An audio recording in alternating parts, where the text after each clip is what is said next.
세 명의 남자가 거리 한복판에서 뭔가 발견한 듯 하늘을 올려다보는데 사실 이때 우리는 상황을 바꾸는 실험을 하고 있었죠.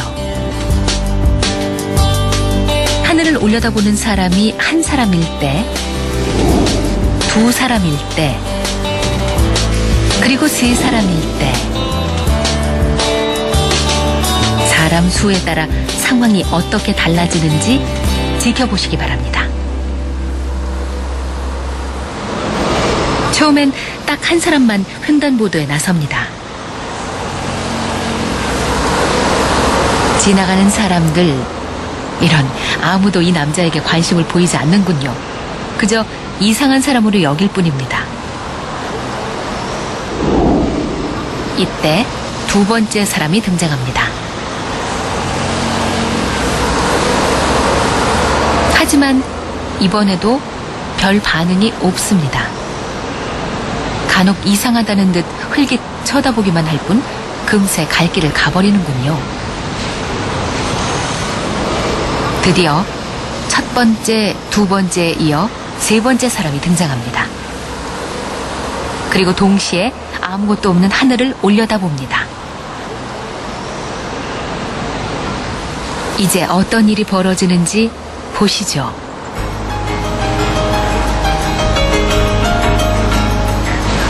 뭐가 보인다는 거야? 뭐가 보인다는 거야? 뭐가 보인다는 거야? 와, 놀랍습니다. 거리의 수많은 사람들이 발길을 멈추고 다 함께 하늘을 올려다봅니다. 이렇게 세 명에게는 상황을 바꾸는 힘이 숨어 있습니다.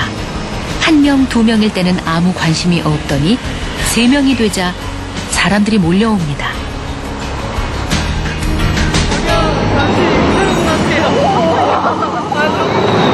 바뀌었다. 아 그냥 보길래요. 뭔 일인가 해서 궁금해서 했는데 낚였다는 생각이 다 가르치니까 호기심에 저도 가르친 거예요. 아 진짜. That's wonderful. Very well done. Nothing else. You've created a traffic jam. Well, that's the tipping point. He saw a tipping point. It's between 2 and 3. That was a good example. 2 people, nothing. 3 people, you've got the tipping point. When you begin to have 3, you have the concept of the group. So now it's a group norm, meaning a social rule, that there must be a good reason why 3 people are doing the same thing. 세 사람이 함께하면 누구도 함부로 할 수 없는 힘이 생깁니다. 이것이 바로 3의 법칙이죠. 그리고 이 3의 법칙으로 때로는 누군가의 목숨을 구할 수도 있습니다. 2005년 10월 지하철 5호선 천호역 승강장. 열차가 플랫폼에 도착하는 순간 한 승객이 열차와 승강장 틈으로 떨어집니다.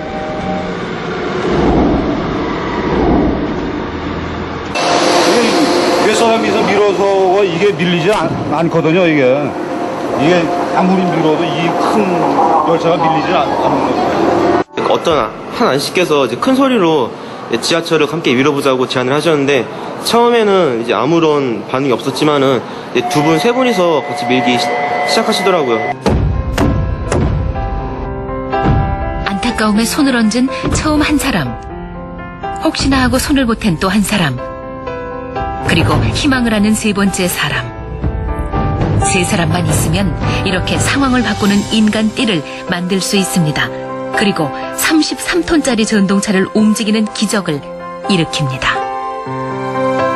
일시에 사람들이 이제 그 구령을 맞춰가지고 그냥 밀어 하면서 그냥 한꺼번에 힘을 주니까 그게 움직이더라. 한꺼번에 힘을 주니까. 이제 많은 분들께서 밀기 시작하니까 이게 지하철이 정말 움직이더라고요. 그걸 보고 되게 신기했었어요.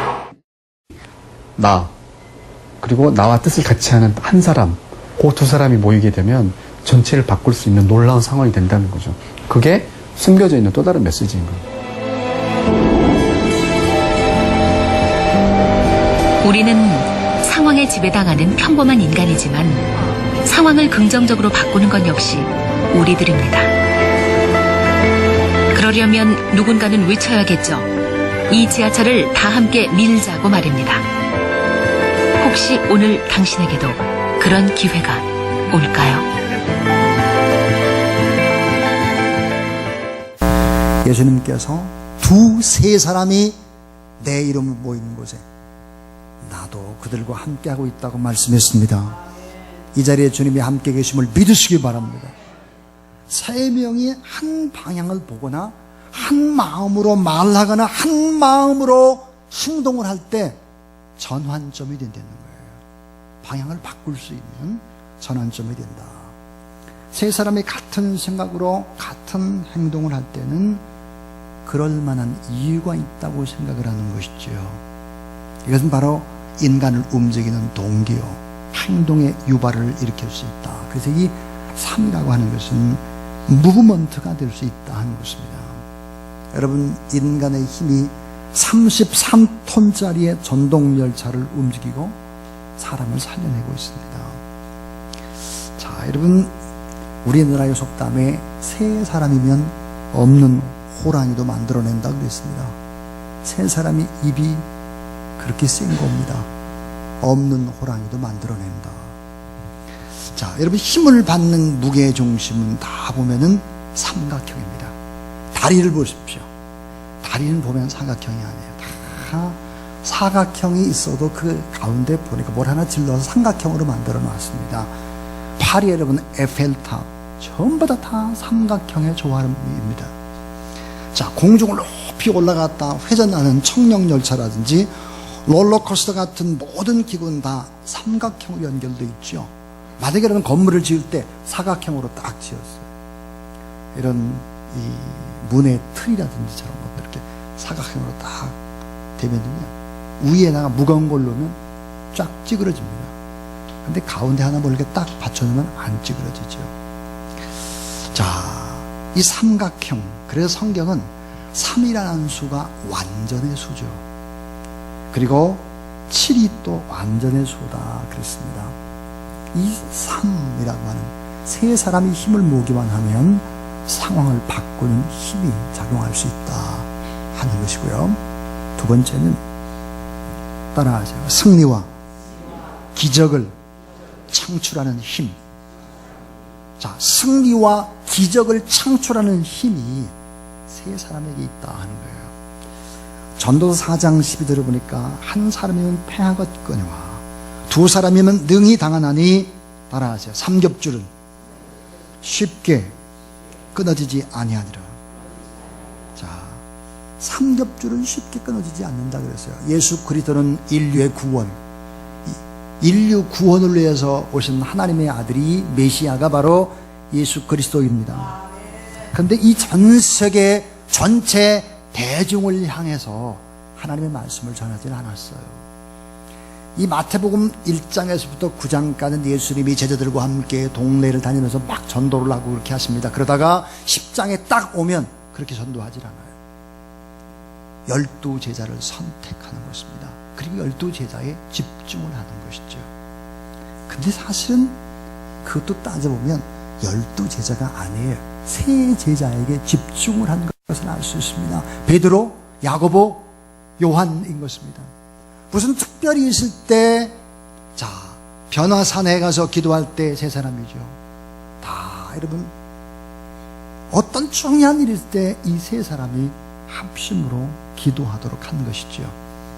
자, 출애굽기 17장 8절부터 16절을 보니까 아말렉과 이스라엘이 전투를 벌립니다. 여러분, 세 사람이 산 꼭대기에서 기도할 때 이겼다라고 하는 거예요. 여러분 이미 잘 알고 있는 바와 같이 모세와 아론과 훌입니다. 이 세 사람의 기도가 한 나라를 구할 수 있다는 사실을 보여줍니다. 다니엘 3장 16절부터 18절 말씀해 보니까 금신상에 절하지 않는 다니엘의 친구들이 나오죠. 풀무불 속에서도 결국은 엄청난 힘을 가지고 믿음의 승리를 거두게 되는데 사드락과 메삭과 아벳느고입니다. 그러니까 이 세 사람이 합치게 되면 세계 최고의 왕도, 좌지우지할 수 없도록 그 왕도 이길 수 있다 하는 것을 다니엘서는 보여줍니다. 자, 여러분, 창조주 하나님, 삼위의 하나님이시죠. 성부, 성자, 성령입니다. 자, 여러분, 창조의 기적, 이 구속의 기적은 어떻게 됐을까? 성부 하나님은 구원을 잘 계획을 하시는 것입니다. 창세전부터 구원의 계획을 세우시고, 성자 예수 그리스도는 그 계획을 십자가상에서 다 완성을 시켜내죠. 그럼 성령 하나님 어떨까요? 구원의 말씀을 듣기 위해서 그 구원의 확신을 우리에게 주는 것이 바로 성령 하나님의 역할인 것입니다. 이 창조주 하나님은 바로 삼위의 하나님이시다 하는 거예요. 그러니까 여러분, 만약에 세 사람이 합심으로 기도하게 되면 어떻게 되느냐? 하늘이 열리고 하나님의 놀라운 축복이 임하게 됨을 믿으시기 바랍니다. 자, 여러분, 기도 응답은 언제나 두 가지로 옵니다. 기도 응답이, 그 하나는 뭘까요? 소극적인 거고 또 하나는 적극적인 것입니다. 여러분, 소극적인 뭐죠? 낙심과 절망의 상황에서 벗어나는 거예요. 근데 적극적인 응답이 있습니다. 그것은 뭘까요? 은혜와 축복의 하늘의 문이 열려서 그 낙심과 절망의 상황을 피하는 것이 아니라 이걸 덮어버리고 오히려 새로운 것을 만들어내는 것이죠. 자, 오늘 우리가 읽은 성경 말씀을 보면 짧은 세 절의 말씀인데, 무엇이든 이라고 하는 단어가 세 번이 나옵니다. 진실로 너에게 이르노니 따라하시오. 무엇이든지. 너희가 땅에서 매면 하늘에서 매일 것이요. 따라하시오. 무엇이든지. 땅에서 풀면 하늘에서 풀리리라. 진실로 다시 너에게 말하노니 너희 중에 두 사람의 땅에서 합심하여 따라하시오. 무엇이든지 구하면 하늘에 계신 내 아버지께서 너희를 위하여 이루게 하시리라. 두세 사람이 내 이름 보인 곳에 나도 그들 중에 있다 그랬습니다. 자, 그럼 무엇이든지 그랬어요. 우리가 땅에서 매면 하늘에서도 매이고 땅에서 풀면 하늘에서도 풀린다 그랬습니다. 그러니까 여러분, 기도하는 사람은 무슨 힘을 가지고 있나? 매고 푸는 권세를 가지고 있음을 믿으시기 바랍니다. 축복과 능력과 저주를 주장할 수 있는 능력이 예수 그리스도 앞에서 혼자 기도한 때가 아니라 두 사람 혹은 세 사람이 합심해서 하나님 앞에 기도할 때 이게 권세가 나오게 되는 것입니다. 예수님께서 가장 근본적인 본질적인 죄가 뭐라고 말했습니까? 그것은 바로 예수 그리스도를 믿고 살아가야 되는데, 믿지 않고 내 힘으로 인생을 개척하려고 하는 것이 죄고, 내 얄팍한 경험과 지식으로 그렇게 해서는 안 된다는 거예요. 또 하나, 여러분, 하나님 앞에 가장 큰 죄가 뭡니까? 기도를 쉬는 죄입니다. 하나님 앞에 기도해야 될 사람들이 기도에 집중하지 않고 목숨을 걸어야 될 사람들이 목숨을 걸지 않는 거예요. 그것은 여러분, 하나님 앞에서 범죄가 되는 거예요. 왜? 나와 함께 힘을 모아서 간절히 기도를 하면 하나님이 일을 하시거든요. 한번 생각해 보세요. 2주 전에 왜 250명의 세례를 받을 것이다 그랬는데 191명이 받았습니까? 어제는 보니까 216명 정도 세례를 받을 것이다 그랬는데 270명이 받았어요. 여러분, 그 2주 차이에 보니까 거의 80명의 차이가 있었다고 하면, 그렇다고 제가 설교를 잘한 것도 결코 아니에요. 최악이었다니까요. 전 제가 그렇게 설교를 못하는 줄 처음 알았습니다. 너무 부끄러워서 제가 차를 타고 이렇게 오면서도 말을 하기 싫더라고요. 너무 실망을 해가지고. 준비는 엄청 많이 했는데 잘 안 됐어요. 근데 여러분, 제가 보니까 이건 모두 다 기도의 힘이지, 그리고 정말 뜨거운 열정의 그런 힘들이지, 어떻게 270명의 사람이 한꺼번에 세례를 받는다라고 하는 것도 감사하지만 하나님 앞에 돌아보면 이게 다 기도의 저력이다 믿으시기 바랍니다. 사무엘은 그랬습니다. 지도자였죠. 이스라엘의 국부였습니다. 기도를 쉬는 죄를 결단코 자기는 범치 않는다 그랬습니다. 여러분, 또 하나의 근본적인 죄가 있습니다. 그것은 복음을 전하지 않는 죄입니다. 복음을 전해야 되거든요. 복음을 전하지 않는 것은 뭘까요? 사랑이 없다는 거예요. 복음을 전하지 않는 것은 성령 충만하지 않다는 거예요. 여러분, 복음을 전하지 않는 것은 주님의 오심을 목마르게 기다리지 않는 거예요. 그러므로 여러분, 복음을 전가하지 않는 것은 죄가 되고, 기도하지 않는 것은 죄가 되고, 여호와 하나님을 철저히 믿지 않고 내 힘으로 뭔가 하는 것은 죄가 되는 것이다. 여러분, 우리는 지난 일주일 동안 특별 새벽 부흥회를 하면서 하나님 앞에 군선교를 위해서 간절히 기도했습니다. 하나님께서 기도의 힘으로 이렇게 은혜를 베풀어 주실 줄로 믿습니다. 혹시라도 제가 설교를 좀 잘하고 그랬더라면, 내가 설교를 잘해서 그래, 요런 소리 아주 못하도록 싹둑 잘라버린 것 같아요. 그래서 하나님 앞에 참 감사를 드립니다. 자, 우리가 인생을 살다 보면 때로 앞으로 나갈 길이 보이지 않고 뒤로 후퇴도 할 수 없어요. 좌우를 봐도 딱 막혔어요. 절망의 벽입니다. 이런 상황을 맞이할 때가 누구나 있습니다. 저에게도 있고 여러분에게도 있고 그런 것이죠. 인생은 늘 언제나 절망의 벽 앞에 서고 싸우는 전쟁터에 있는 것과 같기 때문에 그렇죠.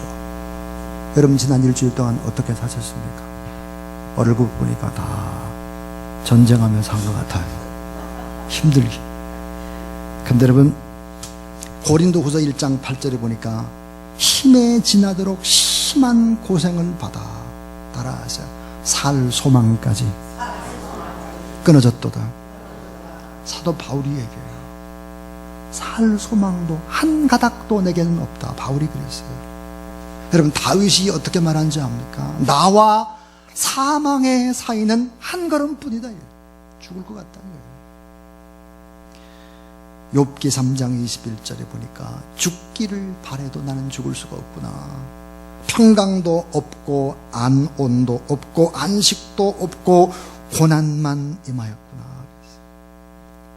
요나서 4장 8절에 보니까 요나가 뭐라고 고백하는지 압니까? 사는 것보다 죽는 것이 내게 훨씬 더 낫다 그랬어요.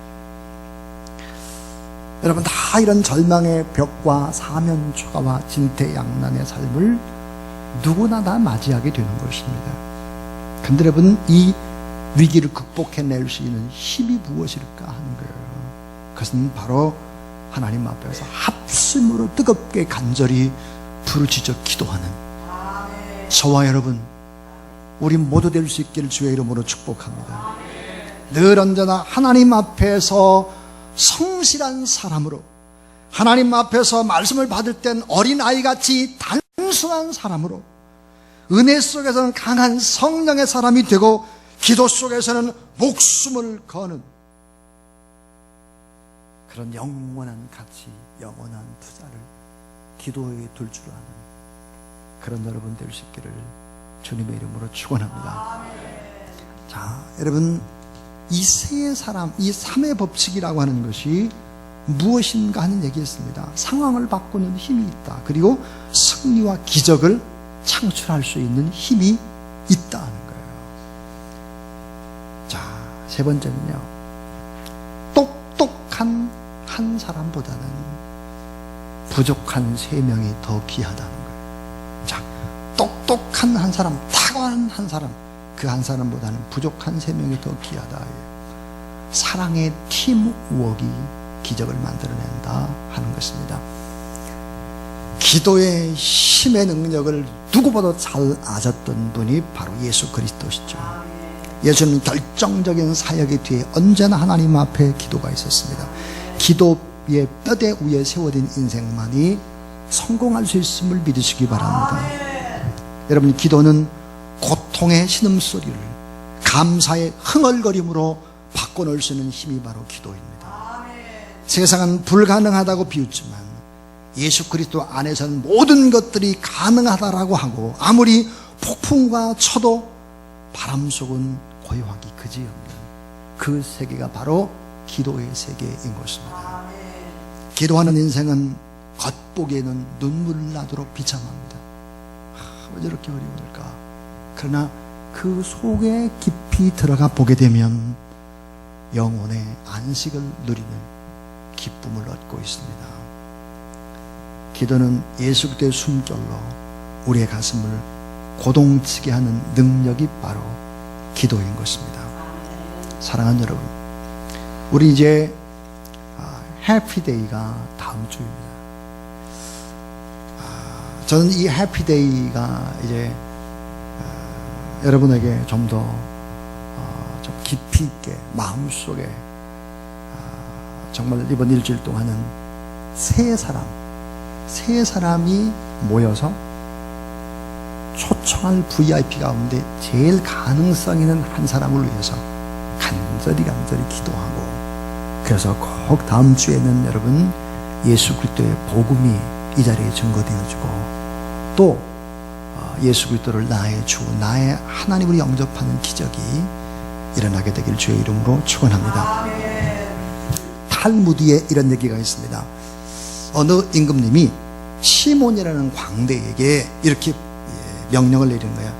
이 세상에서 가장 좋은 것을 구해와라.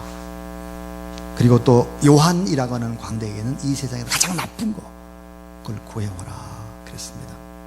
얼마 후에 두 광대가 돌아와서 각각 그들이 담아가지고 온 상자를 임금에게 바쳤습니다. 이 시몬의 상자를 열어보니까 가장 이 세상에 좋은 것, 그게 뭘까 열어봤더니 사람의 혀가 나왔습니다. 다음으로 요한의 상자를 풀었더니 역시 사람의 혀가 나왔습니다. 탈무드는 이런 얘기를 하고 있습니다. 사람의 혀, 그것은 가장 위대하고 가장 유익한 사람을 살리는 도구가 될 수 있다. 그러나 사람의 혀, 가장 해를 끼치는, 사람을 죽이는 나쁜 도구도 될 수 있다 그랬습니다. 사랑하는 여러분, 우리가 일평생 하는 언어, 지난 한 주간 동안 했던 언어, 어떤 말을 제일 많이 하셨습니까?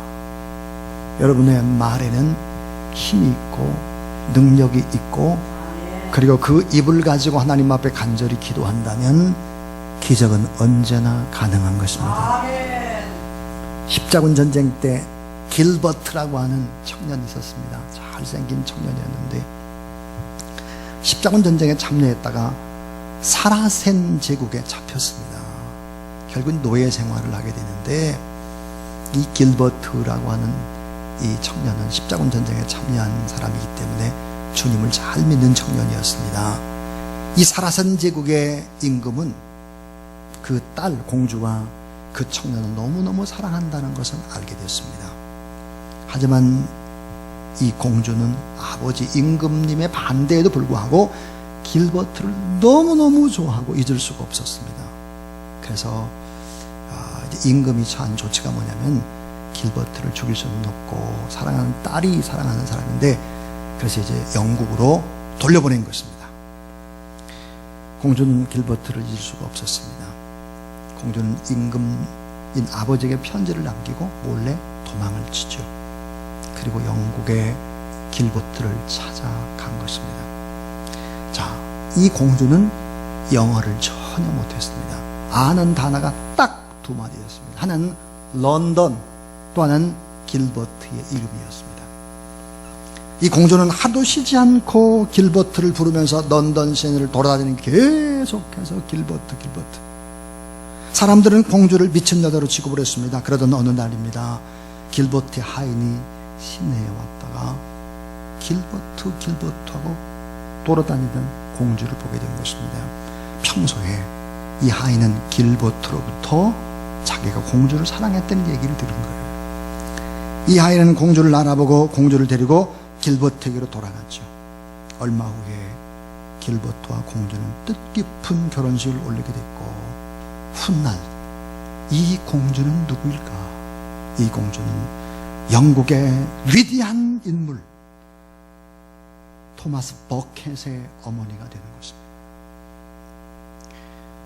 참 영국 교회를 위해서 위대한 일을 한 토마스 버켓의 어머니. 여러분, 사랑의 힘이 위대하죠. 자, 생각해 보세요. 이 사라센 제국의 공주가 할 수 있었던 언어는 딱 두 마디였어요. 런던, 또 하나는 길버트였습니다. 우리가 지금 가장 많이 하는 언어는 뭡니까? 입으로 지금 계속 가장 많이 하는 언어가 뭘까? 그리스도 안에서 우리에게 가장 중요한 두 단어가 있다면 뭘까 하는 것입니다.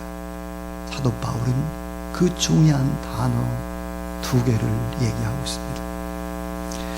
사도 바울이 쓴 서신서를 보게 되면 그 서신서의 맨 1장 1절에 보면 주 예수 그리스도라는 말을 언제든지 하고 있습니다. 그리고 갈라디아서 6장 14절에서 그러나 내게는 우리 주 예수 그리스도의 십자가 외에는 결코 자랑할 것이 없으니 그랬습니다. 그러니까 바울이 늘 외치고 다녔던 두 마디가 있다면 그것은 바로 예수 그리스도요, 또 하나는 십자가였습니다. 사랑하는 여러분, 디모데후서 4장 1절부터 5절은 특별히 이제 디모데후서의 맨 마지막입니다. 여러분 잘 알다시피 디모데후서는 마지막 유언의 말씀이죠.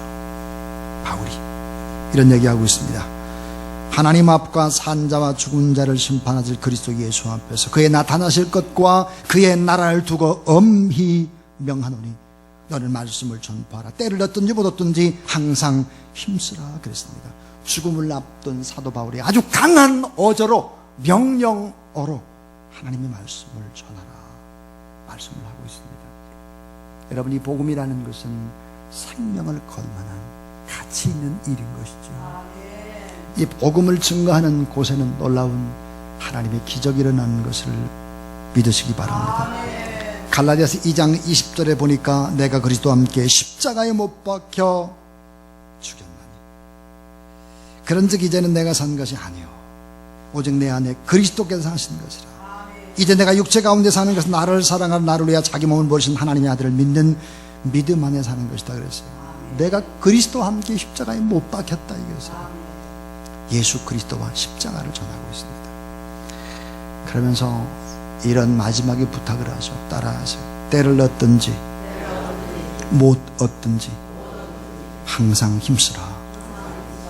그렇습니다. 지금은 전도하는 일이나 섬기는 일을 하기가 좀 어렵고요. 나중에 할게요 라고 말하는 사람들이 있죠.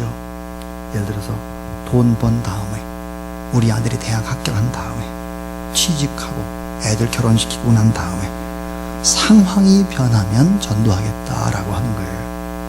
예, 이건 우선순위에서 벗어난 거죠.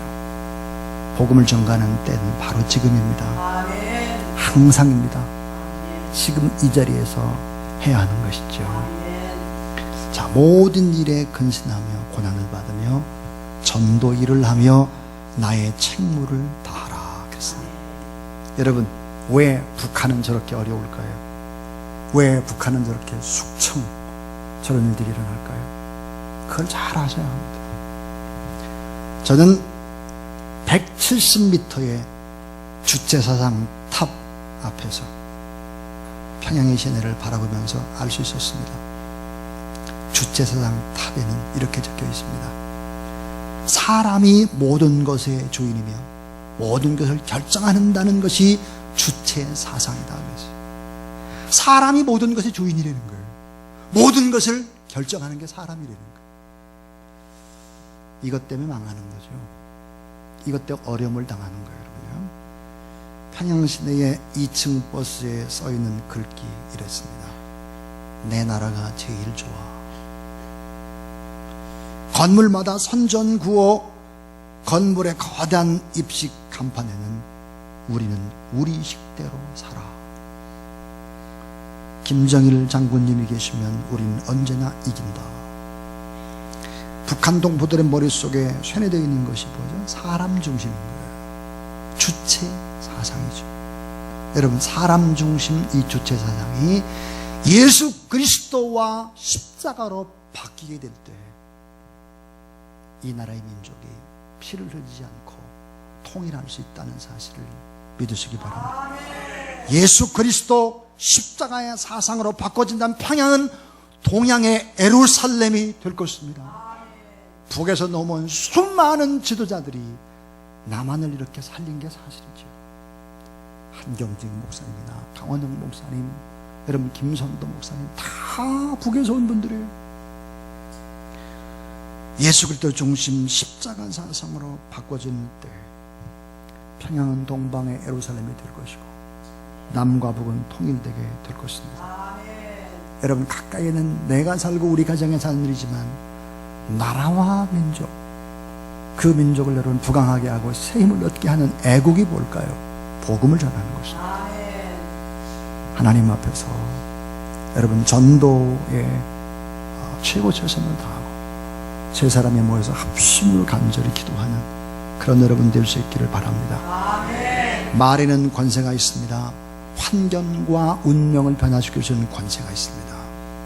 여러분 오직 예수, 오직 십자가만이 축복과 저주의 분기점이 된다는 확신을 가져야 합니다. 그리고 기적과 축복은 복음을 전할 때 하나님께서 더 빨리 여러분의 삶 가운데 허락해 주신다.